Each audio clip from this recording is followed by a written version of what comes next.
दुखी में रंग तेरा मेरे धन ग्रह को धन प्रभा। मैं सुखी दुखी में रंग तेरा मेरे धन ग्रह को धन प्रभा। मेरे सुत तय में सबल ही बेरूप सुभग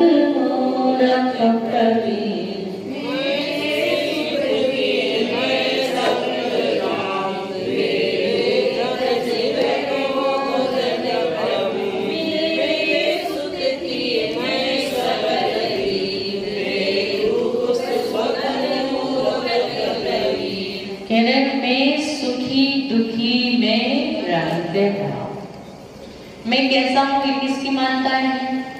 मिथ्या दृष्टि की मानता है। क्या कह रहे हैं? मैं सुखी मैं दुखी। मिथ्या दृष्टि क्या सोचता है? जरा सा अच्छा आ जाता है तो क्या सोचता है? मैं सुखी हो गया, मैं संपन्न हो गया, मेरे जैसा सुखी और कोई दुनिया में नहीं है, मैं सुखी।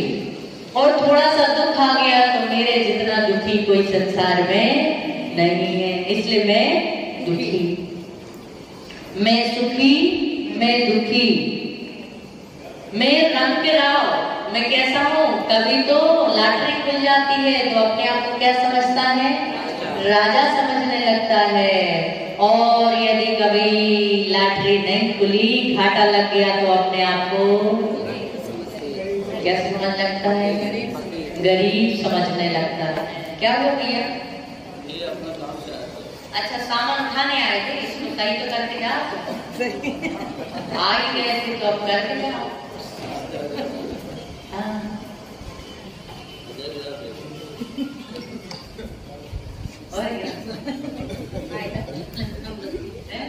हम लोग को फायदा हो गया। हाँ, आ ही गए हैं तो करके जाओ।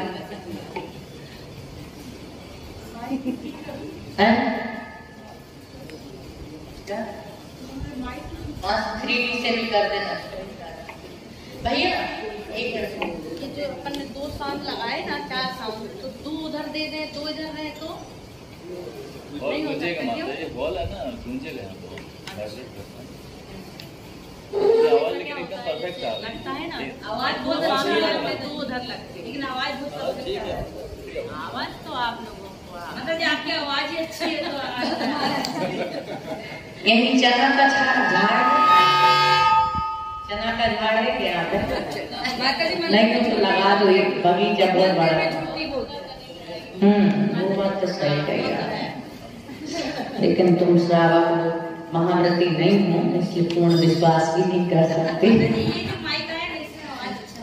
हाँ, ये तो बहुत बढ़िया कमाल। मैं सुखी दुखी में रंग राव। मैं कैसा हूँ? सुखी हूँ। मैं कैसा हूँ? दुखी हूँ। मैं रंग राव। मैं कैसा हूँ? राव मतलब राजा, रंग मतलब गरीब। मैं कैसा हूँ? कभी तो कहता मैं राजा बन गया और कभी कहता कि मैं गरीब बन गया। मेरे धन, कभी कहता कि मेरे पास बहुत धन है। गलत, मेरा बहुत बड़ा मकान है, मैं मकान का मालिक हूँ, गोधन। और कभी कहता है कि मेरे पास गायों का बहुत सारा धन है, गाय हो जाती है तो गोधन बहुत है। मेरा प्रभाव है, मेरा सब में प्रभाव है, जैसा मैं कहता हूँ वैसा ही होता है। मेरे बिना पत्ता नहीं हिलता है, मेरा इतना प्रभाव है, ऐसा करता है। और कभी कहता मेरे सुत, मेरे क्या है? पुत्र है, शुद्ध। तीय मतलब स्त्री। मेरे सुत है, मेरी स्त्री है, सबल दीन। और मैं कैसा हूँ? ताकतवर। कैसा हूँ? बलवान हूँ। थोड़ा सही खुदा, मैं बलवान हूँ। और कैसा हूँ मैं? दीन।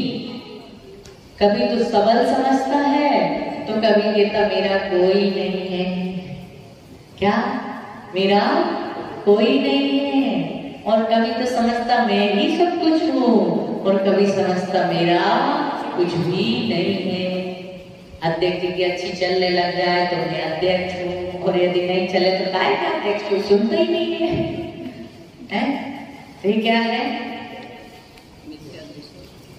हाँ, मानता है मिथ्या दृष्टि, ऐसा मानता है। और यदि हम भी मानते हैं तो हम भी कहीं ना कहीं उस कैटेगरी में आ जाते हैं। सबल दीन बेरूप, कभी तो कहता मैं बहुत कुरूप हूँ। कैसा हूँ? कुरूप हूँ। सुभग, कभी कहता कैसा हूँ? सुंदर हूँ। कभी कहता मूर्ख प्रवीण, और तो कभी कहता है कि मैं कैसा हूँ? मूर्ख हूँ। तो कभी कहता है मैं प्रवीण। कभी मूर्ख कहलाता है, तो कभी यदि अच्छी आंसर दे दी, अच्छा बन गया तो कहते मैं तो बहुत होशियार हूँ, मेरे तो सारे के सारी प्रतियोगिता में तो 100 के 100 मिले हैं। और यदि कभी हो गया तो मुझे कहाँ ज्ञान है, मेरे पास तो कुछ है ही नहीं है। तो सहज बात अलग होती है, सहज रूप से बोलना अलग चीज हो जाती है, इसमें भी ध्यान रखना। एक होता है ऐसी मानता बना लेना, ऐसी धारणा बनाना, और एक सहज रूप में बोलने में आ जाता है। कभी कोई गया बहुत सुंदर लगा, अरे हाँ सुंदर लग रहा है अंदर से तो है कि हाँ कोई सामने वाला हमारी तारीफ कर रहा है, लेकिन बाहर से अरे झूठा मूठा कहाँ है, हमसे ज्यादा तो और भी लोग हैं। तो ये सारी चीजें जो है, तो बात समझ में आ रही है यहाँ पे कि मैं कैसा हूँ? सुखी हूँ। मैं कैसा हूँ? मैं कैसा हूँ? गरीब हूँ। मैं कैसा हूँ?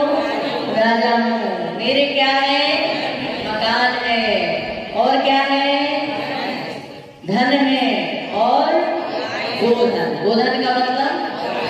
धन का मतलब होता है सोना चांदी रुपया पैसा। गोधन का मतलब गाय भैंस हाथी घोड़ा आदि पशु धन जिसको बोलते हैं, कि पशु जो बहुत सारे होते हैं उसको कहते हैं गोधन। गोधन से मतलब सिर्फ गाय नहीं है, गोधन से मतलब पशुओं में गाय है, भैंस है, घोड़ा है, हाथी है, ऊंट है, प्यादे है, ये सारे किसमें आ जाते हैं? गोधन में आ जाते हैं। पहले गोधन का प्रभाव था, अब देखते हैं अब कुत्ते का प्रभाव, कुत्ते का। पहले लड़की देखने जाते थे तो ये देखते थे किसके पास कितनी गाय हैं, गोधन कितना है, कितने घोड़े, कितनी गायां हैं। अब देखते घर में कुत्ते कितने हैं।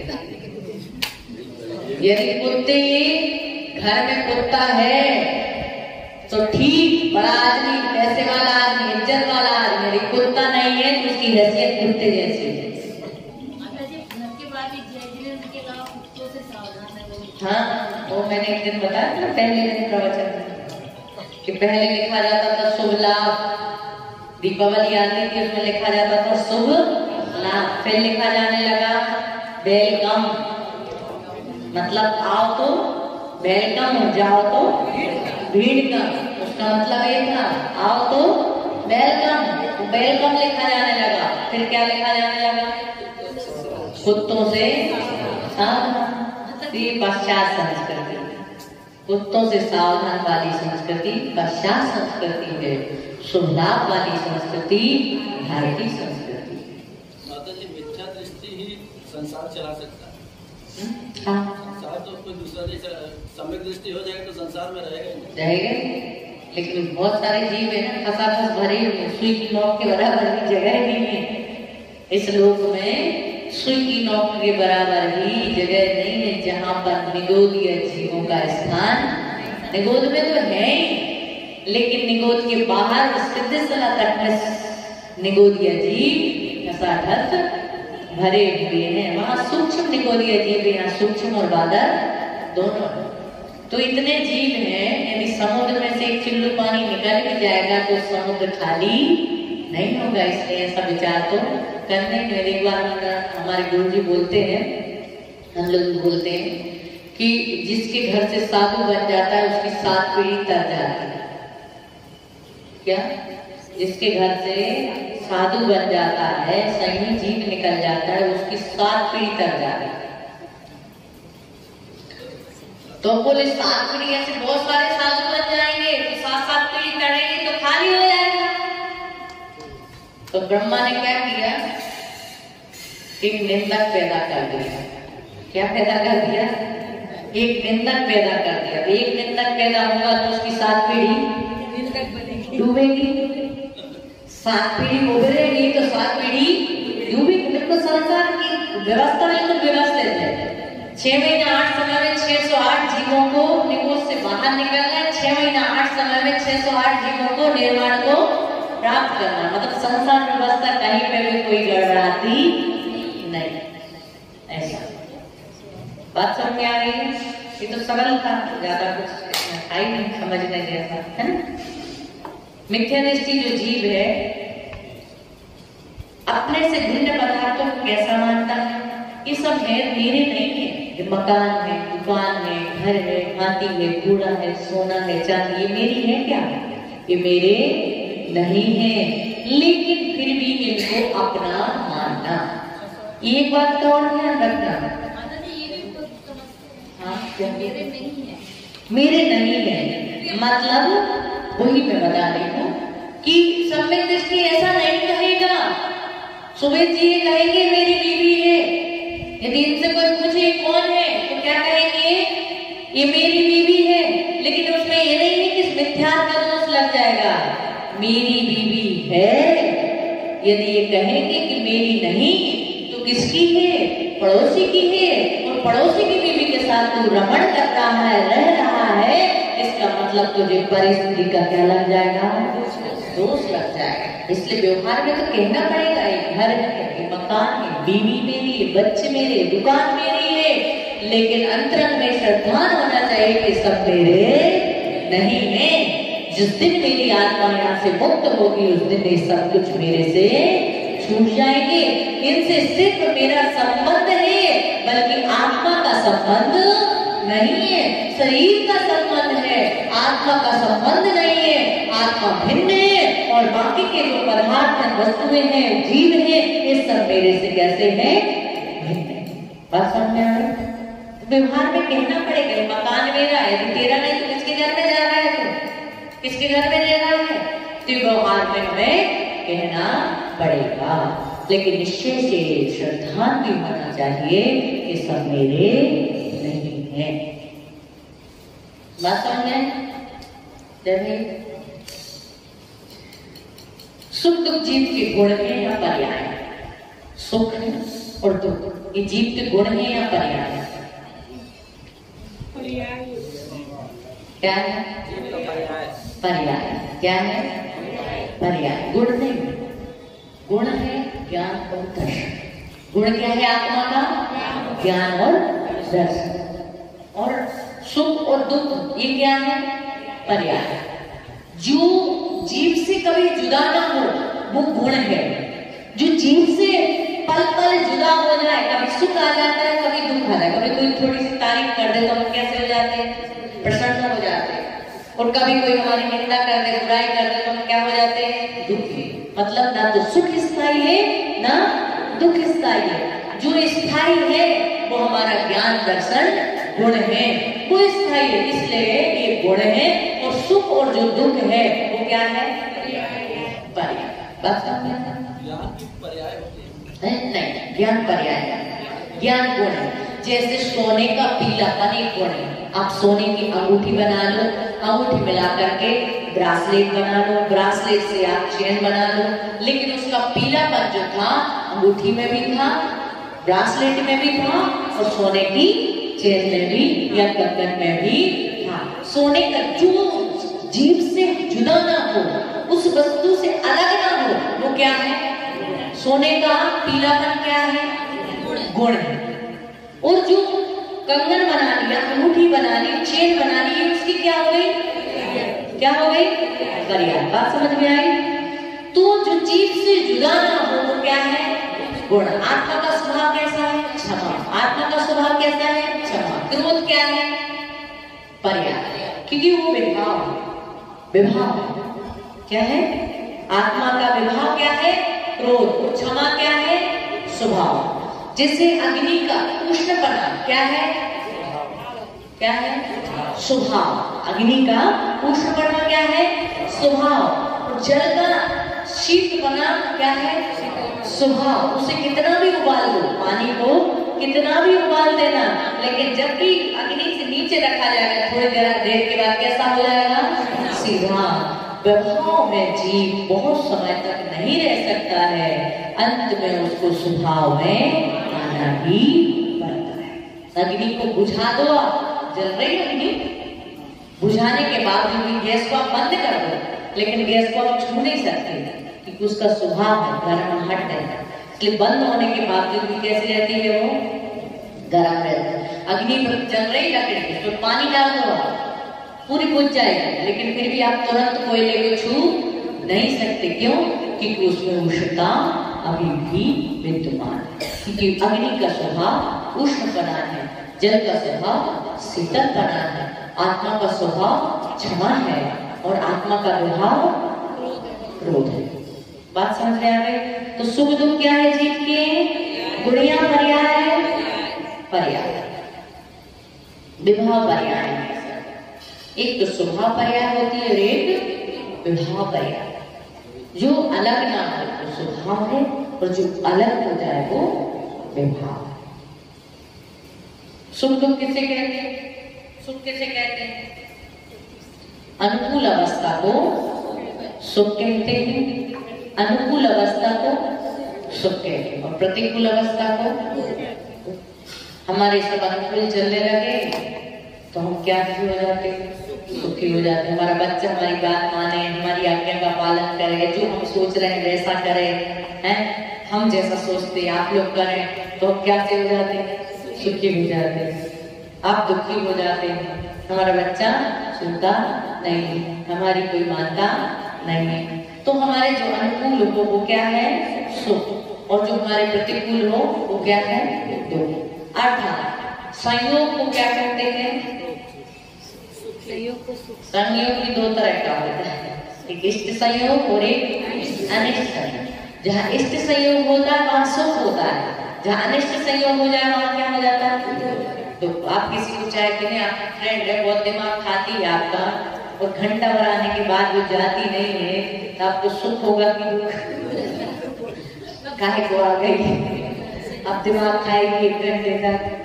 हम लोग के साथ भी कई बार ऐसा होता है, कई बार ऐसा होता है, नहीं मुस्कुराना पड़ता फिर भी मुस्कुराना पड़ता है, अगर नहीं बात करने का मन है फिर भी बात करना पड़ता है।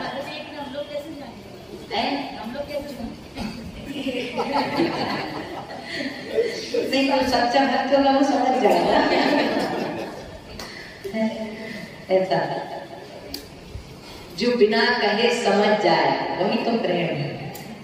क्या आपकी भाषा है कि सामने वाला चाहता क्या है, उस बात को यदि हम कहने पे समझे तो उतना प्रेम नहीं है, और बिना कहने समझ जाए समझ लेना प्रेम घनिष्ठ है। तो बात समझ में आ गई कि इष्ट संयोग और एक अनिष्ट संयोग है ना।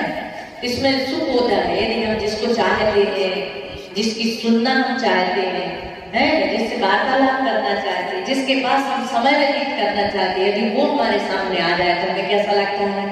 सुख का अनुभव होता है, जिसे हम नहीं चाहते। और दुख का अनुभव कैसे होता है? जिसको हम नहीं चाहते वो आ जाए, या फिर जिसको चाहते वो चला जाए, जिसको हम चाहते हैं वो चला जाए, हमसे दूर हो जाए, तो क्या होता है? दुख होता है। ये बातें आप लोगों को डायरेक्ट समझ में आ जाती है। तो मिथ्या दृष्टि की मानता यही है, मिथ्या दृष्टि जो जीव है वो हमेशा उल्टा ही उल्टा सोचता है। इसलिए मिथ्या की मान्यताओं को हटाकर हमें अपने स्वभाव को, अपने स्वरूप को, सात तत्वों के स्वरूप को भूलना नहीं चाहिए। समय आपका हो गया है। जी तत्व की भूल करने के लिए क्या करना चाहिए? मैं कौन हूँ? कैसा विचार करना चाहिए? मैं कौन हूँ। अपनी भूल को सुधारने के लिए निरंतर ये भाव होना चाहिए। जब आप सामायिक करने बैठो, जब आप मंदिर में बैठो, जब आप कुछ पढ़ो, जब आप खाली बैठो, तो ये विचार करो मैं कौन हूँ, मैं कौन हूँ। एक बात को 1000 बार बोलने पर एक दिन में कौन हूँ इस बात का हमें क्या हो जाता है, अपने आप ज्ञान हो जाता है। कितने बार ऐसा होता है, वो था गुरु और शिष्य थे, 2 मिनट में ख्याल करते। गुरु और शिष्य थे जिन्होंने क्या किया, गुरु के पास शिष्य गया, उसने कहा कि मैं स्वर्ण बनाने की विद्या देता हूँ। गुरु ने कहा कि तुम ये नहीं कर पाओ। बोले नहीं मैं कर लूंगा, अब तुम जाने वाले, तुम्हारी समाधि होने वाले, मैंने इतनी सेवा की, आप तो मुझे स्वर्ण बनाने की विद्या बता दी। अभी तो आपसे कुछ भी दुख परीड़ा परेशानी कुछ भी होती थी, आपके पास दौड़ाते थे, अब आप चले जाओगे तो हम कहाँ जाएंगे। तो बोले मुझे कुछ विधि बता दो ताकि मैं संपन्न रहूं, सुखी बनूं। गुरु ने कहा ठीक। उन्होंने मंत्र दिया, सारी सामग्री बताई, स्वर्ण बनाने की ये सामग्री है मेरे पास लिखी हुई है, आप लोगों से ही दे देंगे। हाँ सच्ची बता रहे, लघु विज्ञान बात जो है उसमें स्वर्ण बनाने की विधि लिखी हुई है।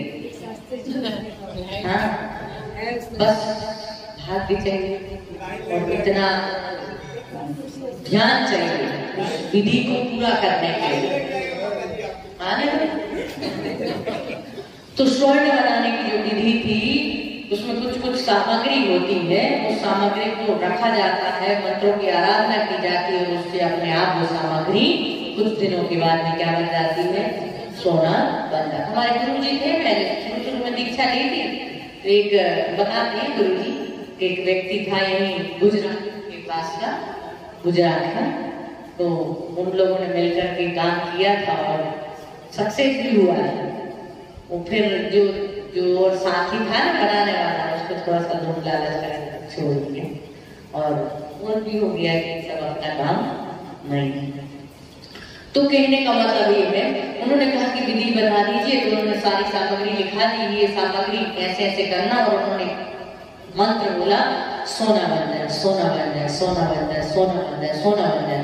ने कहा 24 घंटा इस मंत्र की जाप करना है। क्या करना है, सिर्फ क्या बोलना है, सारी सामग्री रख दी, रख के सोना बन जाए, सोना बन जाए, सोना बन जाए, सोना बन जाए। और कहते हैं कि पूरे टाइम पूरा 24 घंटा बीत गया, सिर्फ 1 सेकेंड बाकी था या 1 मिनट बाकी था। और उसने कहा दिन सुबह से लेकर के शाम, दूसरी सुबह हो गई, सोना नहीं बना, घोड़ा बन जाए। क्या बन जाए, मल बन जाए। तो कहते हैं बनने की विधि उसी तक टाइम, मतलब 1 मिनट का जो टाइम था उसमें उसने जैसे ही बोला और वैसे ही क्या बन गया, गोबर बन गया। समय होता है ना, वो समय आ गया था उसके बनने का, और उस समय वो सोना बोलता तो वो सोना बन जाता। तुम पता क्या है, कहाँ थी, कहाँ है, किस बात में मैं कौन हूँ, मैं कौन हूँ। यदि हम ऐसा विचार करते मैं कौन हूँ, मैं कौन हूँ, मैं कौन हूँ, तो वास्तव में एक दिन कौन हूँ का भान हमें हो जाता है, ज्ञान हो जाता है। मैं कौन हूँ, मैं चैतन्य स्वरूप आत्मा। फिर अंदर से प्रश्न क्या निकलेगा, मैं चैतन्य स्वरूप आत्मा हूँ, मैं ज्ञान दर्शन युक्त आत्मा हूँ। मेरी आत्मा कैसी है, अनंत गुणों से सहित है। मैं अनंत गुणों का धनी हूँ, छोटे मोटे गुण नहीं है। ये बोलने का गुण, अच्छे गाने का गुण, या पूजा करने का गुण, सुंदरता का गुण, ये गुण तो कुछ भी नहीं है। हमारे अंदर अनंत गुण है। कितने गुण है, अनंत गुण है। जितने गुण सिद्धों में है, जितने गुण अनंतों में, उतने ही गुण हमारे अंदर है। बस हमारे गुण प्रकट नहीं हुए हैं। उनके गुण कैसे हो गए हैं, प्रकट हो गए हैं। तो ये सारी चीजें जो है इस प्रकार से अजर है, अमर है। मेरी आत्मा अजर है, अमर है, अविनाशी है, जिसका कोई विनाश नहीं होना। इस प्रकार से हम चिंतन करें, जिससे मिथ्या की मान्यताएं समाप्त होकर सम्यक व्यवस्था हमारी बनेगी। समय आपका हो गया। बोले भगवान की